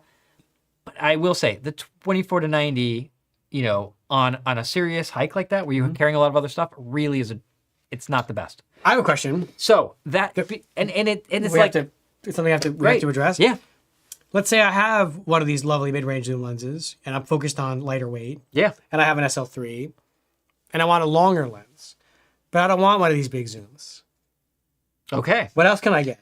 Well, It's almost like it's almost like you have brought the something. answer. Yeah. So, yeah. Did you just turn the computer off? Nope. Oh, Everything's okay. fine. Everything's I fine. like to highlight cool items from our use inventory when we do these shows, and I thought something practical that would be relevant. So if you know anything about the L mount, you know that Leica did make APS-C lenses for the CL and the TL for many years. They don't make them anymore, but they're still floating around out there. And one of my favorites for a telephoto solution is the 55 to 135. This is so it's an APS-C lens. You want to do the overhead, Jose? This is by the way, very meta. No, my overhead. No, that's me. Yeah. Ooh, there it is. Hey. This lens is a lens I have used on the SLs for a very long time. On the SL3, it's going to crop down to about 30 megapixels. It's very, very small. It's not much bigger than an Apo SL, and it also is quite a bit lighter. So on an SL, it's going to be an 80 to 200 equivalent or so. Let's actually pop it on there. You can see. There we go. A really, really, really nice option. So if you don't want to have, because even the smallest SL telephoto, which is the 7200, is quite, it's quite massive and heavy. Can't even get it in the frame. So if you don't mind the crop factor, you still have, of course, autofocus, electronic aperture control. You don't have weather sealing, so that's something to keep in mind. But if you want a nice autofocusing, lightweight telephoto lens and you are okay with 30 megapixels, I think the 55 to 135 is a great option. This is a gorgeous example that we have in our use inventory. They are not expensive. They are super versatile. They just get the job done. And the lenses that I use all the time. And what's really kind of meta about this whole thing is both. We have the overhead shot that we just took is shot with the 55 to 135. So we actually have two 55 to 135s as our overhead. And they are, I mean, you can see, Yeah. they're really good Yeah, quality so lenses. the proof is literally in your eyes because you're seeing any overhead shot is shot with this lens, with the 55 to 135. So we've bought two of them for the studio. We don't mind that they crop, especially for video. It's fine. The resolution is more than enough, and the performance is good. So if you're looking for a fun, lightweight option, Jose will drop a link in the chat to this puppy. Yeah, And it kind of pairs well. The reason I threw this lens over here. it does actually pair well with the 28 to 70 because you have a pretty nice range here. And this two lens kit is really small. This will fit in a small bag and gives you very, very good coverage. I would be hesitant on an SL3S because you're down to like 10 megapixels. Right. Although honestly, for a lot of what I'm doing, 10 megapixels is fine because what do I do with my pictures anyway? It's social media, but better on an SL3S, or excuse me, an SL3 because you get 30 megapixels, which is a lot. I would do SL3 and those two lenses. And again, that would be like a really great hiking setup. Yeah. because I think every time a new SL body comes out with more resolution, it makes the TL lenses even more much more appealing. useful, yeah. Because the fact that they crop, but you're cropping now into more resolution than the original CL or the only CL has. Because the CL is 24 megs. Yeah. And now with the SL3, you're getting More 30. resolution. Yeah. So you're actually getting more resolution than you ever got on the CL, which is awesome. very cool. Very cool. Yes. Okay. Any last minute questions we have to address? Were there any other what if scenarios that we didn't touch on? Because there is a lot of what ifs. No, not at the moment. I think we crushed it. Did we tell? We actually ended a little bit early today. I don't understand. What I don't know happened? what this means. I think as time goes on, we'll get also feedback from customers with their experience with the lens and our experience with the lens. Yeah. So.